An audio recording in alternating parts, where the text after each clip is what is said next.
Hey there, if you're listening to your AirPods and someone comes to speak to you and you take an AirPod out to hear them, you'll often find that the music will stop.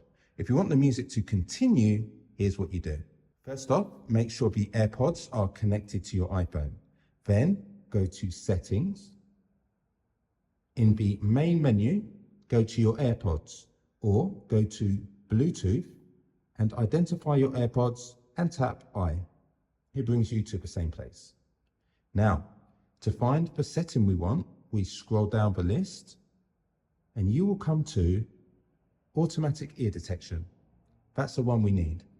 Toggle that off, pop your AirPods in, and the next time someone comes to speak to you, you pull an AirPod out and you're still hearing that bass line. How great is that? Well, I hope it's great enough for you to give it a thumbs up. Really appreciate it if you will. Thanks very much, and I wish you a great musical day ahead.